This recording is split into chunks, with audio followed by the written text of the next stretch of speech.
काय कारवाई करणार आहेत, की नेमके हे कोण आलेत आणि हे एवढं काय झालं की जेणेकरून मारहाण करण्याचं काम. तर मग हा ठरलेला षडयंत्र आहे का, कोणी कोणाला उकसवलं, हा कोणी केलं, हा दुय्यम मुद्दा आहे.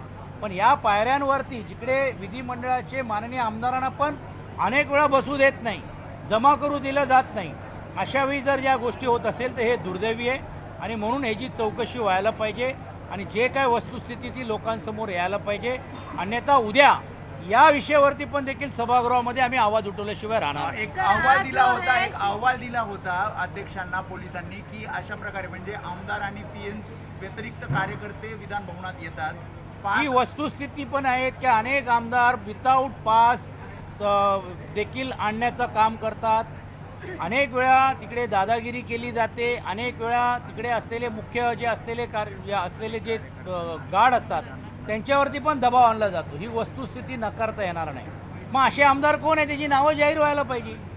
मग असे आमदार सत्तेतले आहेत, विरोधातले आहेत, कोण आहेत, मग का ते त्याच्यावरती कारवाई होत नाही. म्हणून विधिमंडळाने या संपूर्ण गोष्टीचा पण देखील आढावा घ्यायला पाहिजे. कर्मचाऱ्यांवरती आरोप करून चालणार नाही, कारण कर्मचारी शेवटी आमदारांबरोबर आलेले लोक काय करणार, कशा प्रकारे त्यांना थांबवणार, कशा प्रकारे बोलणार आहेत. म्हणून या सर्व गोष्टीची चौकशी व्हायला पाहिजे अशी मागणी आम्ही या निमित्ताने करतो.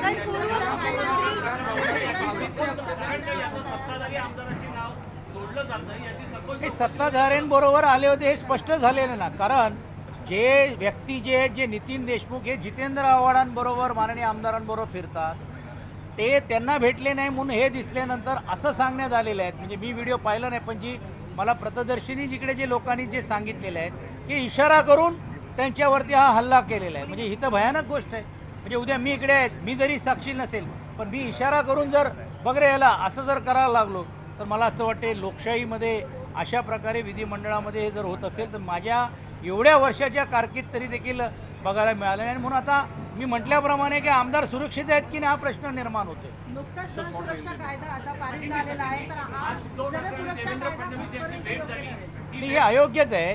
ही अयोग्यच गोष्ट आहे की कायदा सुव्यवस्थाची चर्चा वरती चालत असताना अशी व्हायला पाहिजे.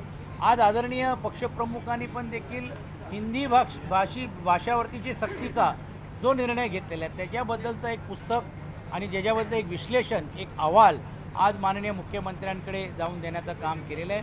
माननीय सर्व विधिमंडळातले जे आमदार आहेत त्यांच्याही जे काही समस्या आहेत, त्यांचे काही जे प्रश्न होते त्याची चर्चा न करता पण अनौपचारिक या सर्व जे आमचे लोकप्रतिनिधी आहेत यांच्याही देखील भावना आणि यांचे विषय जे लोकहिताचे आहेत ते तुमच्यापर्यंत यायला पाहिजे अशी भूमिका मांडण्याचं काम केलं.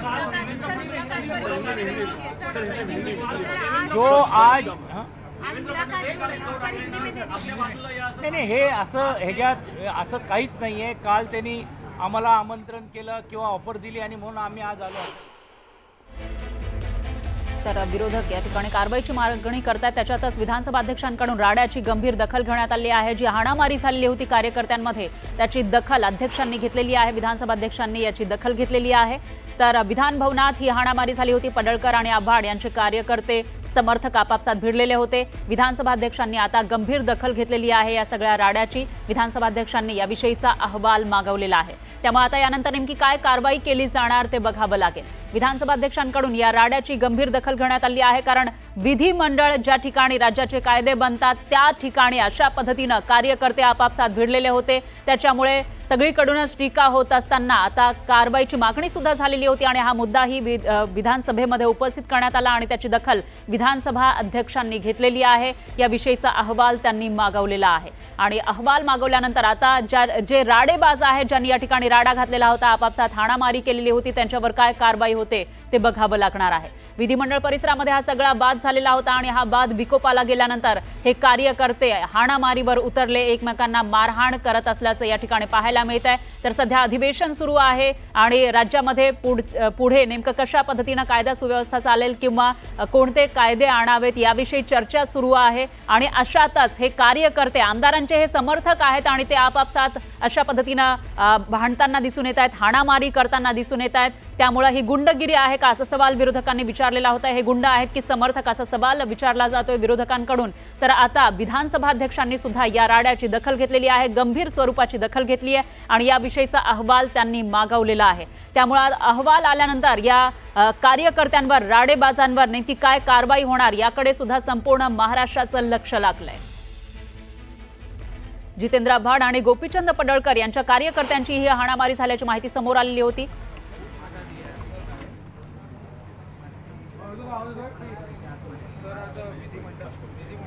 मुंबई महानगर क्षेत्रातील ऑटो रिक्षा, टॅक्सी, ओला व उबेर यासारखी तत्सम प्रवासी वाहने तर वेगवेगळ्या राजकीय प्रतिक्रिया यावर येत आहेत. बोला, जोरात बोला, परत जोरात बोला. हल्ला कोणी केला? बोला ना, बोला. पडळकरांच्या समर्थकांनी केलाय. कशाला प्रश्न विचारता आम्हाला? तुमच्यात बोलण्याची हिंमत नाही तर प्रश्न कशाला विचारता आम्हाला? सांगा कोणी केला. जोरात बोला. बस झालं, अख्ख्या महाराष्ट्राला समजलं कोणी हल्ला केला. आम्हाला याच्यापेक्षा जास्त काय पुरावा द्यायचे नाही. जर तुम्ही विधानसभेमध्ये गुंडांना प्रवेश देणार असाल आणि ते हल्ले करणार असतील तर आमचेच जीव सुरक्षित नाही आहेत. मी स्वतः ट्विट टाकलंय. मला आई बहिणीवरनं शिव्या दिल्या आहेत. तुला मारून टाकू, कुत्रा, डुक्कर. चालू आहे काय विधानसभेत? भाषण करून बाहेर आलो आणि थोडासा मोकळी हवा खेळायला बाहेर गेलो होतो. हा मालाच मारण्यासाठी आले होते सगळे. म्हणजे विधानसभेमध्ये विधिमंडळाच्या पायऱ्यांवर, भवनामध्ये आमदार सुरक्षित नसतील तर कशाला राहायचं आमदार? काय गुन्हा आहे आमचा? कोणीतरी मवाल्यासारखा येतो, आमच्या आई बहिणीवर शिव्या देतो, त्याला ऑफिशियल लँग्वेज म्हणून डिक्लेअर करा ना. अनपार्लमेंटरी वर्ड्स वापरले जातात, करून टाका पार्लमेंटरी वर्ड्स आहेत म्हणून. सत्तेचा एवढा मुजरपणा, सत्तेचा एवढा माज. पूरी घटना को मैंने अपने आंखों से देखा है और एक महिला होने के नाते जब हम अंदर आते हैं और इतने मर्द आसपास होते हैं और ऐसी कोई घटना जब अचानक से होती है और सारे मर्द एक तरफ एक डायरेक्शन में भागते हैं तो हम महिलाओं को ऐसे टाइम पे संरक्षण कौन देता है? हमारे साथ हमारा एक लौता पीए होता है जो शीश करके आगे लोगों को हटाते जाता है. लेकिन आज जो स्पीड में लोग अंदर घुस रहे थे, इतने लोग, कम से कम मुझे लगता है पत्रकार, कम से कम 50 एक पत्रकार घुस गए. पूरे फर्स्ट फ्लोर पे जितने लोग थे या पूरे लॉबी में जितने लोग थे, 101 लोग थे.